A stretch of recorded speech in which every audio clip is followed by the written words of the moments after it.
Assalamualaikum warahmatullahi wabarakatuh. Saya Yohan Mareta melaporkan kami dari peserta Latsar Angkatan 4 Kelompok 3 tahun 2022. Kami akan melaksanakan wawancara tentang wawasan kebangsaan dikaitkan dengan nilai-nilai berakhlak. Dipersilakan kepada para reporter dari kelompok 3 untuk melakukan wawancara dengan para narasumber. Saya Salman Jufri MPD, peserta Latsar Angkatan 4 Kelompok 3. Di sini saya akan melaksanakan wawancara dengan Bapak Tohab Pandapotan Simari-Mari MPD. Beliau sebagai Sekretaris Jurusan PIPS FKIP Universitas Jambi, dan saya akan mewawancari beliau berkenaan dengan wawasan kebangsaan, kemudian hubungannya dengan ASN berakhlak, dan juga hubungannya dengan isu-isu kontemporer yang terjadi pada saat sekarang ini. Baik, selamat siang Pak Tohab. Siang. Pertanyaan pertama Pak, apa yang ada dalam pikiran Bapak kalau mendengar kata bangsa Indonesia? Mendengar kata bangsa Indonesia itu sebenarnya di pikiran saya itu terdapat beragam, baik dari suku, agama, ras, dan adat istiadat. Makanya Bhinneka Tunggal Ika itu Indonesia dari berbeda-beda tadi termasuk SARA, jadi disatukan dalam wilayah yang namanya NKRI. Itu yang ada dalam benak saya. Itu Pak ya. Jadi Indonesia ini beraneka ragam ya, Iya. tapi untuk persatuan itu Pak ya. Iya. Kemudian sebagai seorang ASN, apa usaha yang Bapak lakukan terhadap adanya isu-isu kontemporer pada saat sekarang ini Pak, seperti adanya radikalisme, terorisme, dan lain sebagainya? Ya. Baik, semasa saya juga Latsa, Iya. mentor saya ataupun coach saya itu mengajari ada yang namanya aneka. Nah, aneka ini singkatan dari akuntabilitas. Akuntabilitas itu artinya tanggung jawab kita sebagai profesi pendidik. Tanggung jawab kita sebagai profesi pendidik termasuk dalam hal tridharma. Ada pendidikan, ada penelitian, dan pengabdian. Nah, itu tanggung jawab yang harus kita laksanakan sebagai saya secara pribadi sebagai ASN. Yang kedua itu nasionalisme.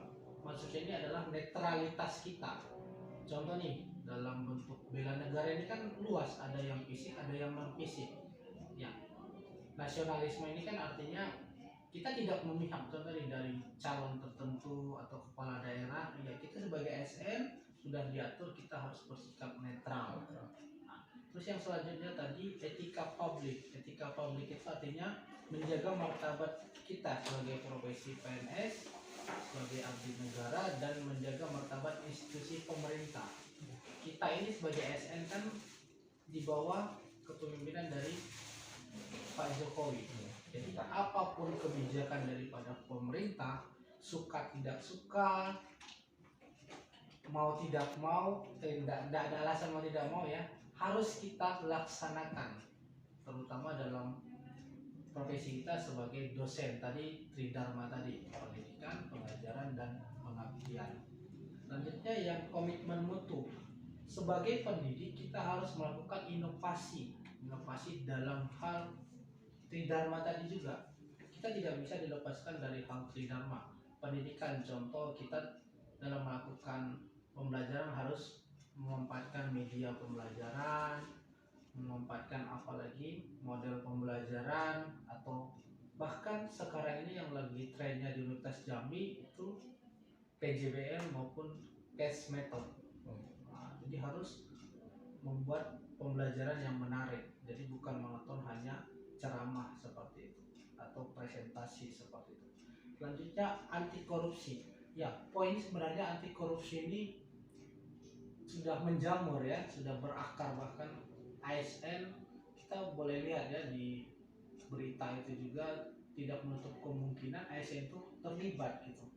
Mulai dari hal pengadaan, contoh parang seperti saya ini dipercaya sebagai sekretaris jurusan PIPS kan, itu tantangan itu sangat besar, cobaan itu sangat besar. Namun kembali lagi kepada saya sudah ditanamkan ketika Latsar itu harus anti korupsi. Ya, jadi sekecil apapun nominalnya itu harus kita tolak. Suka tidak suka, jangan takut jabatan hilang, yang namanya dengan ketika kita melawan korupsi. Itu menurut saya. Pak ya. Jadi posisi kita sebagai ASN ini adalah posisi yang netral, dan itu mungkin memang posisi bagi kita sehingga kita bisa lebih utama dalam mengimplementasikan aksi bela negara kita ya Pak ya. Ya, terima kasih banyak Pak ya. Mudah-mudahan ini suatu pandangan yang sangat luar biasa bagi kita semuanya, dan insya Allah ini akan menambah wawasan kebangsaan bagi kita. Sekian dari saya, Salman Jufri. Assalamualaikum warahmatullahi wabarakatuh. Saya Nur Maria Dewi, peserta Latsar Angkatan 4 Kelompok 3 tahun 2002. Saya akan melakukan wawancara dengan Ibu Arum Gadiningsi sebagai dosen Bahasa Indonesia FKIP Universitas Jambi. Terima kasih Bu Arum atas waktunya. Saya akan menanyakan beberapa hal terkait dengan wawasan kebangsaan dan bela negara. Langsung aja Ibu Arum untuk pertanyaan yang pertama, apakah yang Ibu ketahui tentang aksi bela negara? Ketika kita bicara tentang bela negara, pasti yang ada di benak kita adalah upaya atau suatu usaha bagaimana kita berusaha mempertahankan bangsa dan negara ini dengan punya rasa cinta tanah air, kemudian yang berlandaskan pada Pancasila dan Undang-Undang. Itu menurut pendapat saya. Jadi harus sesuai dengan Pancasila dan Undang-Undang Karena landasan ideologi kita adalah Pancasila dan Undang-Undang. Tidak boleh menyimpang dari hal itu. Iya, betul sekali. Terima kasih. Yang kedua, adakah usaha yang Ibu Arum lakukan karena Ibu Arum adalah seorang anggota ASN dalam mengimplementasikan bela negara? Tentunya sebagai salah satu ASN yang berakhlak, salah satu motonya kan berakhlak nih ya Bu. Pasti ada salah satu implementasi yang saya lakukan untuk mengimplementasikan bela negara ini. Salah satunya saya harus membayar pajak dengan tepat waktu, baik itu pajak PBB, pajak kendaraan, dan pajak yang lain. Kemudian saya harus menjaga ketentraman dan kenyamanan wilayah tempat saya tinggal. Kemudian saya harus bertoleransi kepada umat beragama lain. Kemudian saya harus berusaha mencintai produk-produk dalam negeri. Itu salah satu usaha saya untuk mengimplementasikan bela negara ini. Jadi hal-hal yang dilakukan Ibu Arum itu harus ada kontribusinya bagi negara ya? Pastinya iya. Ibu Arum, untuk pertanyaan yang terakhir, pertanyaan yang ketiga, apakah yang bisa Ibu lakukan sebagai aksi bela negara dengan maraknya isu-isu kontemporer pada saat ini? Seperti terjadinya radikalisme, terorisme, korupsi, hate speech, hoax, dan lain-lain. Bagaimana pendapat Ibu? Menanggapi isu kontemporer yang sedang terjadi saat ini, upaya yang akan saya lakukan yang paling pertama yaitu mempertinggi rasa toleransi saya terhadap umat beragama, ras, kemudian suku, kemudian budaya, dan lain-lain. Yang kedua, saya akan mempertinggi rasa integritas saya terhadap lembaga atau instansi saya tempat bekerja. Saya akan menolak gratifikasi dalam bentuk apapun, sekecil apapun itu. Dan mungkin yang terakhir yang akan saya lakukan, menyaring berbagai informasi yang sudah saya terima sebelum saya akan sebarluaskan ke orang lain. Jadi dari diri sendiri dulu untuk menolaknya ya? Iya, iya. Terima kasih Bu Arum atas waktunya. Demikianlah hasil wawancara saya hari ini. Saya ucapkan terima kasih. Assalamualaikum warahmatullahi wabarakatuh. Assalamualaikum warahmatullahi wabarakatuh. Saya Salman Hasani, peserta Latsar Angkatan 4 Kelompok 3 tahun 2022. Saya akan melakukan wawancara dengan mahasiswa prodi PPKN Universitas Jambi yang bernama Rizal Busri, dan alhamdulillah Adinda Rizal Busri sudah di samping kita. Dan Assalamualaikum. Waalaikumsalam. Ya, nanti ada beberapa pertanyaan yang akan saya sampaikan. Ini mengenai wawasan kebangsaan dan aksi bela negara. Pertama, apa yang Anda pikirkan saat mendengarkan kata bangsa Indonesia? Menurut Anda, deskripsi yang paling tepat untuk menggambarkan bangsa Indonesia itu seperti apa? Oh, baiklah Pak, ketika kita berbicara tentang bangsa Indonesia, hal yang pertama terlintas di pikiran saya adalah orang yang tinggal di negara Indonesia, di dalam wilayah bangsa dan negara Indonesia, yang dimana penduduknya homogenitas, beragam akan suku, ras, bahasa dan lain sebagainya. Tentu dari berbagai macam ras, suku dan hal tersebut tentu akan menemukan banyak sekali tradisi dan kebudayaan yang ada di bangsa Indonesia itu sendiri. Namun dengan banyaknya atau homogenitasnya budaya dan keberagaman yang ada, bangsa itu di dalam bingkai negara Republik Indonesia, begitu Pak. Jadi tadi Adinda tadi menyampaikan bahwasanya bangsa Indonesia itu sangat besar ya begitu, dan Iya, Pak. budayanya berbagai macam. Pertanyaannya, menurut Adinda bagaimana cara supaya bangsa Indonesia ini dengan kompleksitasnya budaya yang beragam supaya tetap bersatu? Menurut pendapat saya, dengan berbagai macamnya kebudayaan atau keberagaman bangsa Indonesia, bagaimana sih cara kita agar tetap bersatu, baik itu dalam urusan yang lainnya sebagai politik. Bangsa Indonesia kan seringkali terjebak dalam hal tersebut, Iya. seringkali terpecah akan hal politik dan kebudayaan lainnya. Nah, menurut saya cara untuk meredamkan isu tersebut, yang pertama kita itu harus menurunkan ego kita.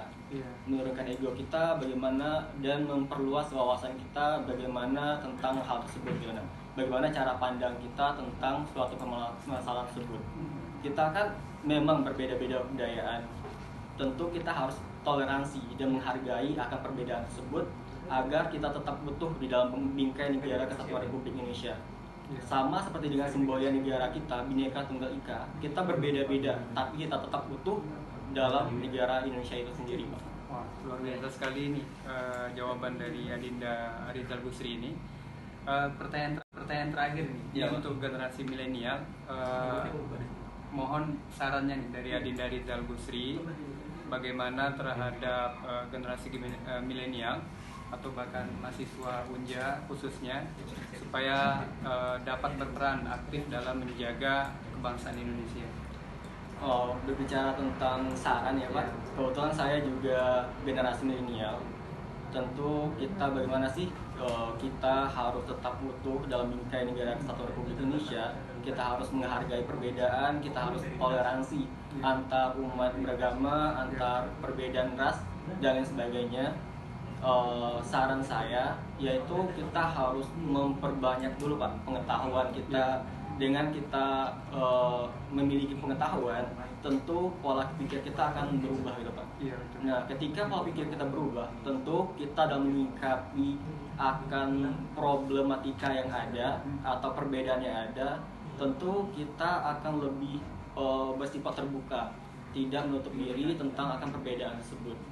Ketika seorang sudah terbuka, maka mereka akan lebih bagaimana Pak? Lebih menghargai akan perbedaan itu. Tentu saya menghimbau kepada generasi milenial untuk saling menghargai akan perbedaan. Perbedaan itu bukanlah hal yang buruk, namun perbedaan adalah suatu hal yang indah.